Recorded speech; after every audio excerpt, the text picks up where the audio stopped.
Progressive or pragmatist? Some of Barack Obama's strongest supporters have become his fiercest critics. Should the progressive base give him a second chance? You're watching Inside Story US 2012 from Washington.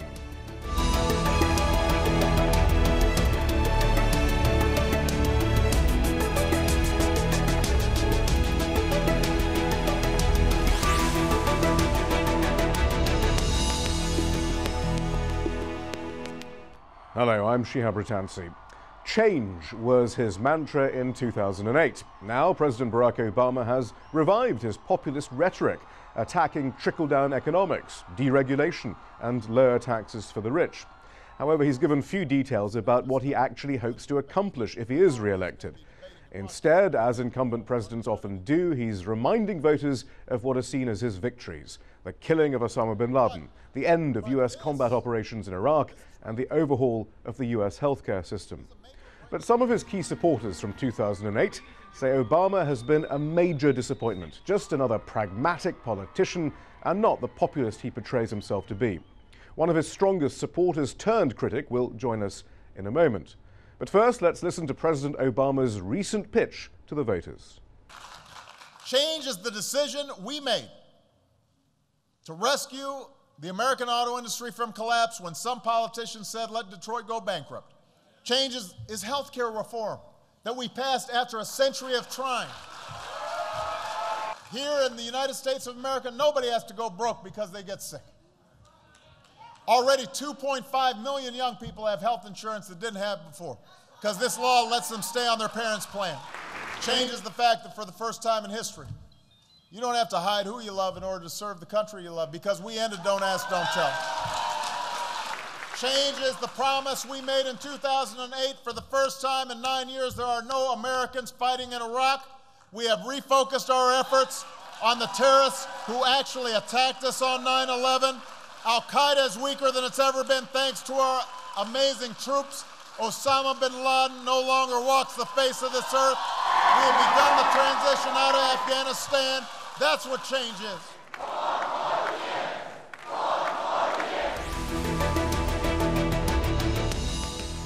So, should Obama's progressive supporters back him again in the 2012 election? To discuss this, we're joined from New York by Princeton University professor Cornel West. He's the co-author of a new book called The Rich and the Rest of Us.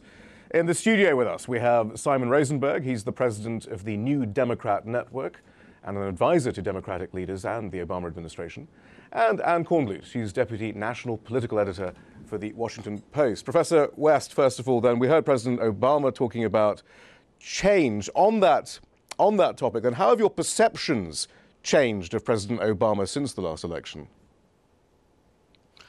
Well, in 2008, I had reached a conclusion that Obama administration would be highly preferable to the administration led by Mr. McCain and Ms. Palin. And I do hold to that. He's certainly preferable to any conservative Republican alternatives, but I would argue that he's actually done a very poor job in regard to the issues that concern me. I'm talking about poverty. I'm talking about levels of unemployment and underemployment. I'm talking about the National Defense Authorization Act, where I have a deep commitment to precious rights and liberties, and to detain persons without judicial or due process is, to me, quite frightening. And I think he's just too friendly still with Wall Street and the big banks, so that better than the Republicans, not saying a whole lot, but still not really progressive, very centrist. You say pragmatic, I'd say for the most part, like Bill Clinton, opportunistic in terms of seizing opportunity, but not really following through on progressive ideals committed to poor and working people. And yet, Anne Kornblut, the rhetoric certainly has become progressive again, and it's notable how that changed as soon as the election campaign began. I mean, should one be pretty cynical about this, do you think? Well, you could be, sure. In a campaign season, every candidate sharpens their rhetoric. I would say that it also coincided with his increasing frustrations with Congress. Over the last year, he found, and the White House would tell you they found Congress to be increasingly intransigent, especially the House Republicans, who are in the majority.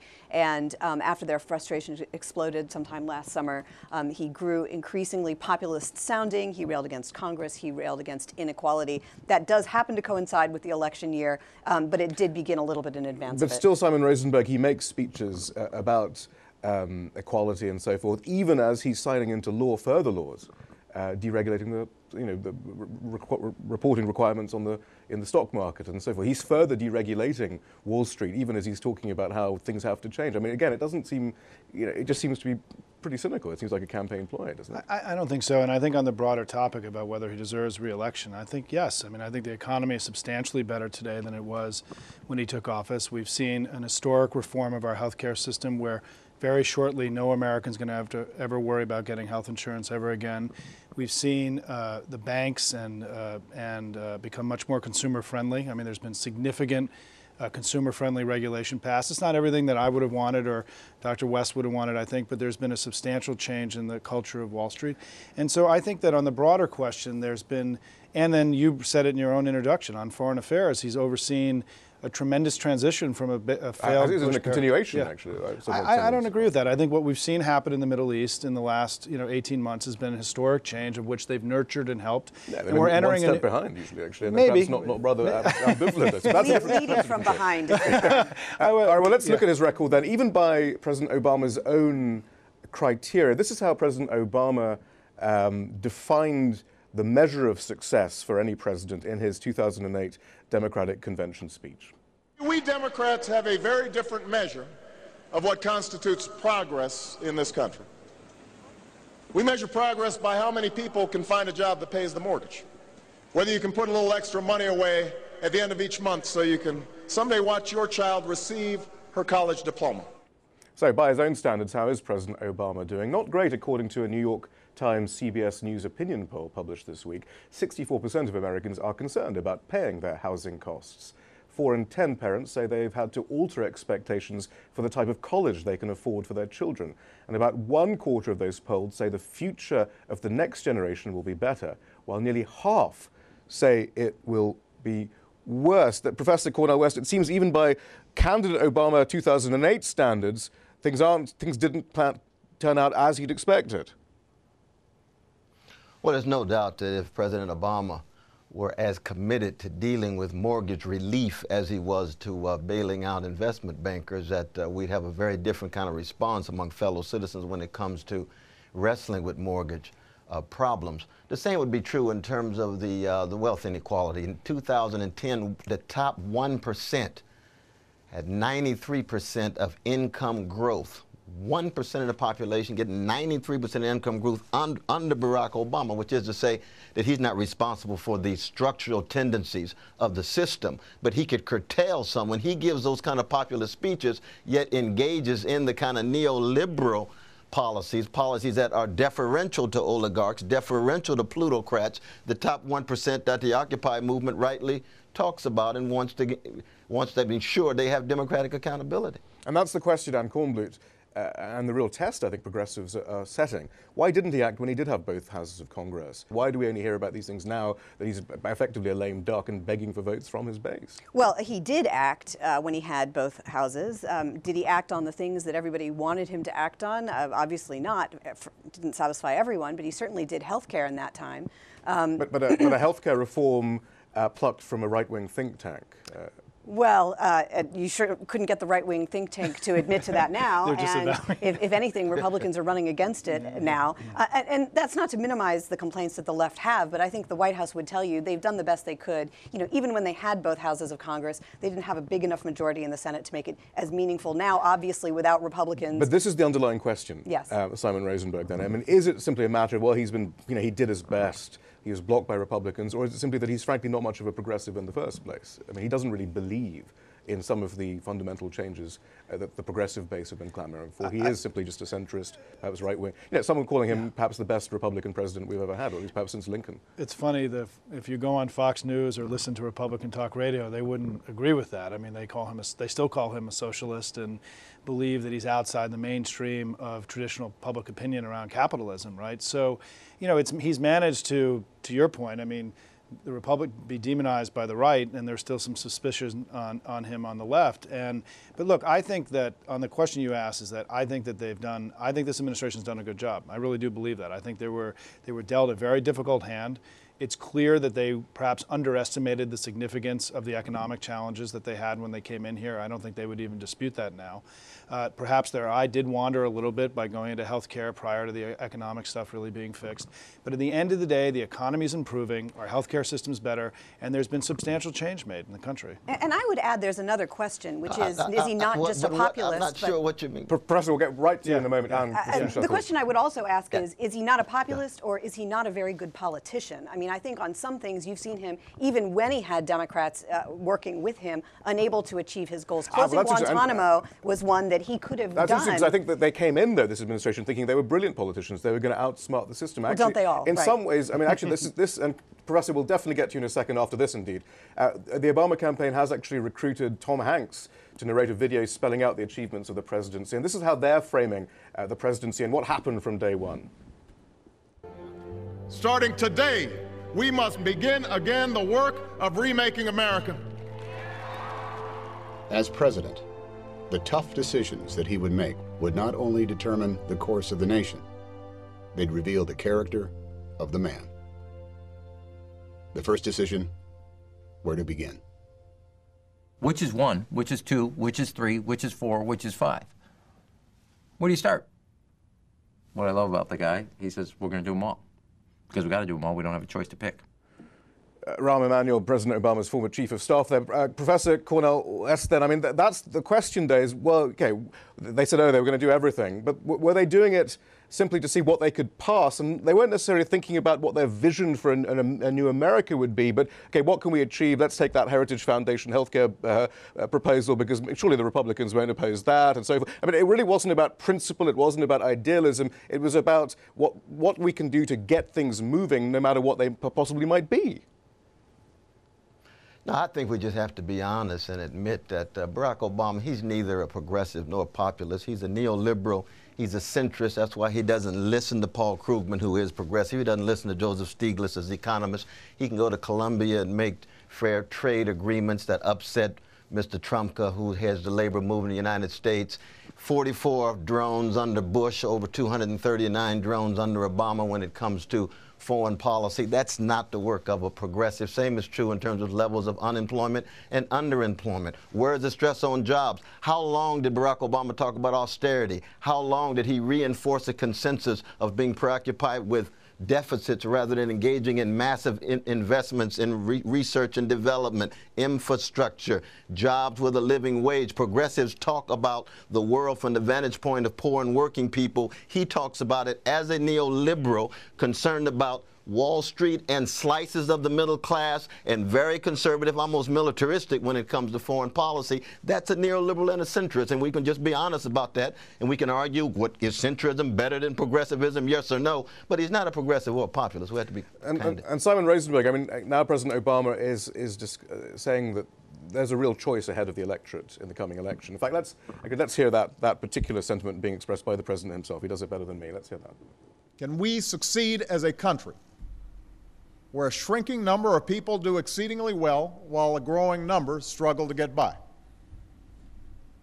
Or are we better off when everyone gets a fair shot and everyone does their fair share and everyone plays by the same rules? This is not just another run-of-the-mill political debate. I've said it's the defining issue of our time, and I believe it. It's why I ran in 2008. It's what my presidency has been about. It's why I'm running again. I believe this is a make-or-break moment for the middle class, and I can't remember a time when the choice between competing visions of our future has been so unambiguously clear. And the charge is, Simon Rosenberg, having looked at his record over the last 4 years, that there isn't such a stark choice. Mitt Romney is also a centrist right-wing person. Perhaps he's being pulled even further to the right, partly because President Obama has been such an exemplary Republican president that the Republican Party don't know what they stand for anymore? Is there such a stark choice? Does being a Democratic president necessarily mean anything specific anymore? Or does it just mean, well, he's not a Republican, but the policies and the fundamental structure, the framework, the ideological sense, that's pretty much the same on both parties now, isn't it? I don't agree with that. And I think that if you look at the two budgets that have been put forward, the Ryan-Romney budget, because Romney has amazingly embraced the Ryan approach, I mean, it is economically illiterate. It will increase deficits. It will radically cut all the things that all economists agree create growth over time, investment in skills and knowledge, infrastructure, long-term R&D. It's a very I agree with the president. There's an enormously stark choice between that vision, the austerity vision that Dr. West was describing earlier, and Obama's much more measured, much more balanced. That's calling for investment in schools and modern infrastructure, but long-term still using the R&D. framework of austerity and the need to cut the deficit first. I don't agree with that at all. Address entitlements, which of course just means pensions and the social safety net. I don't agree with that at all. If you go back to the speech, even that he gave at the State of the Union in 2011, the core of that speech was a call to the American people saying that the rest of the world is raising their game, we got to raise our game. That there's part of his narrative is rejecting recession recovery, rejecting austerity. He's clearly rejected austerity this year. There may have been earlier periods, Dr. West, where you're right, where he was flirting with it. But they have rejected, no power there necessarily. No, I don't agree. I think that he's laid out a clear vision that he's rejected the Ryan-Romney vision of austerity and is focusing on in his campaign on investing in the things that we know that create growth over time. So extreme, it's not difficult to reject that, perhaps, arguably, isn't it? I don't know. Well, Professor West, go ahead. No, I was going to say he certainly rejected the Ryan-Romney vision of austerity, but for so long he had his own version of austerity. And look at his deeds, not just at his words. When he's negotiating with Boehner, he's willing to give up a whole host of things that progressives would never even think of giving up in regard to cuts in very precious programs. And we see, in fact, he's using the same language when he negotiates, when he's on the ground. When he speaks, he sounds very different. There were moments in 2008 he sounded like Martin Luther King Jr. But as we discover, his relation to Martin Luther King Jr. and the legacy is quite distant in terms of focusing on poor people. Where is the discourse on poverty in the Obama administration other than some of those positive consequences of the health care bill? But the health care bill, we know, was tied to also private deals with the pharmaceutical and private insurance companies, where they still remain in the driver's seat, no serious concern with public option, even when we had two houses controlled by the Democrats, and maybe using reconciliation, calling for ways in which those bills can get through rather than creating possibilities of filibuster in the Congress. Those are the moments where he did not fight. He didn't have the backbone that progressives have, the way FDR did, the way Johnson did in the 60s in regard to the war on poverty. So, and Kornblut, then, I mean, the argument from President Obama will be, look, this is just how politics is done. You can't have everything. You have to make compromises. There are limits to presidential power. There are limits to the bully pulpit. But if he didn't even try, I mean, the question is, did he really try? Does he actually really even believe in some of the things that Professor West and the progressive base espouse? Or because the Democratic Party has changed so much since Bill Clinton and the Democratic Leadership Council, were in ascendancy, they don't even believe in this stuff anyway. So it shouldn't be any surprise. It's not about limits of presidential power. It's that they don't really believe in any of this stuff Well, anymore. It's hard to know sometimes with President Obama because he rejects a lot of these labels, and he likes to describe himself as a pragmatist. He likes to talk about compromise. He came into office, it should not be a surprise to Dr. West or anybody, that he said he liked to be reasonable and he liked to find a middle ground. This was his entire thing.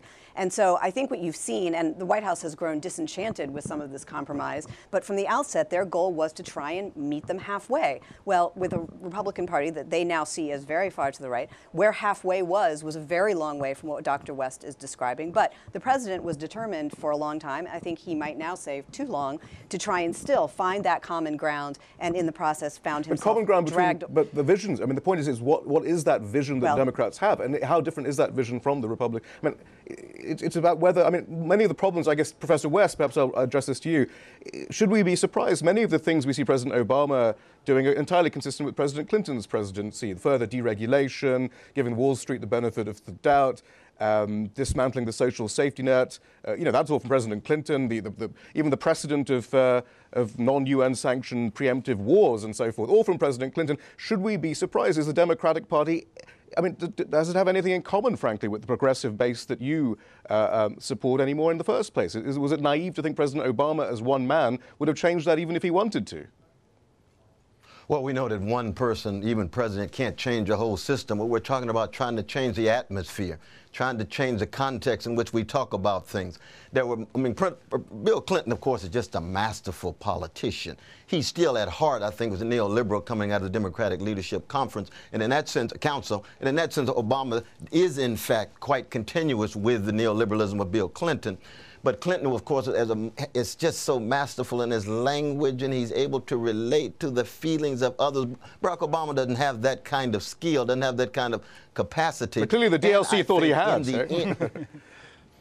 Well, some of us thought he did, but he ends up having much less than. I mean, Clinton sets a standard in that regard in terms of being masterful in his communicative skills. We're not talking about what he's doing on the ground, signing welfare bills and signing crime bills and allowing for deregulation under Summers and others who are then brought back by Barack Obama talking about change. But lo and behold, we get the same Clintonites recycled in terms of dealing with the economy. But then, I mean, the question remains then for the progressive base, you know, if the whole concept of rising from within the system and then getting into power and changing the system is completely flawed, what is the alternative?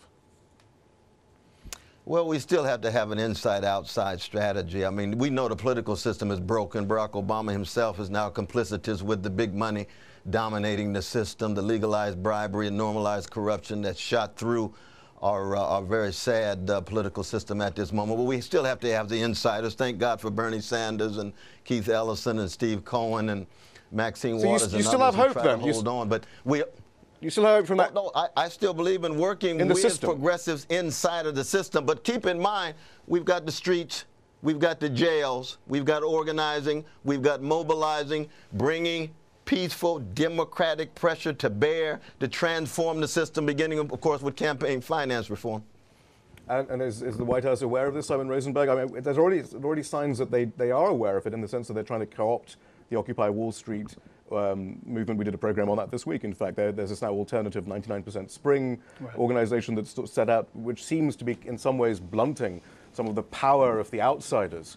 Or the outside nature, the force of Occupy Wall Street to try and make it more of an internal thing. But I mean, clearly this.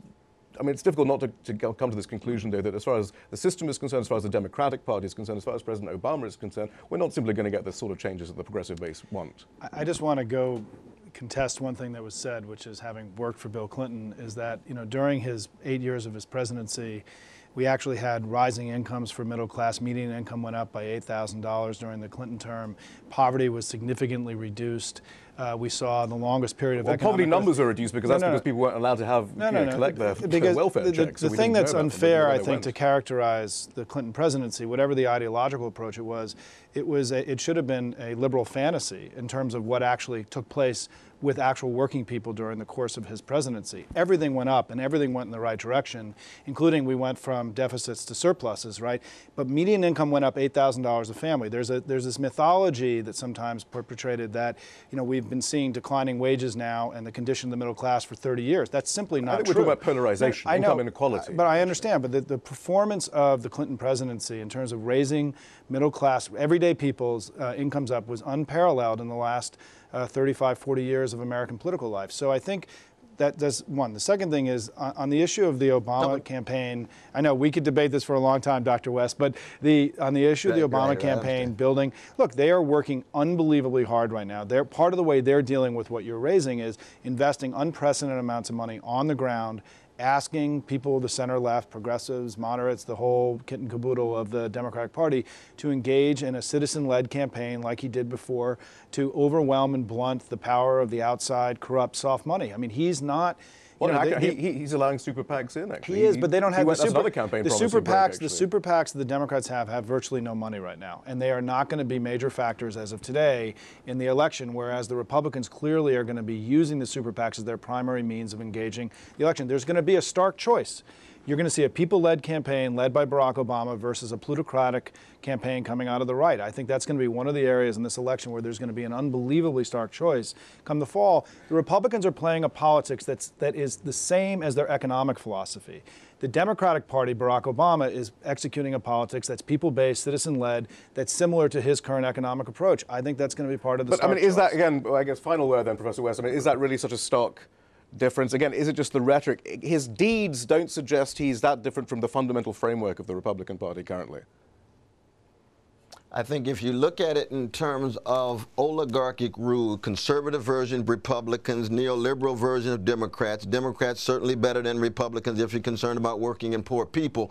But I don't see the stark contrast, my dear brother Simon is saying, between the plutocrats being Republicans and the people's base being Democrats. Both are tied to big money, both are tied to Wall Street. The language is different, the level of participation might be different, but on the ground when it comes to policies, I don't see the difference. And even under our dear brother Bill Clinton, you saw the rise of the prison industrial complex, especially owing to that crime bill that we can't overlook. We got the signing of that welfare bill. Now the chickens are coming home to roost in terms of escalating levels of poverty with those big holes in the social net. We're talking about a system in trouble, not just president.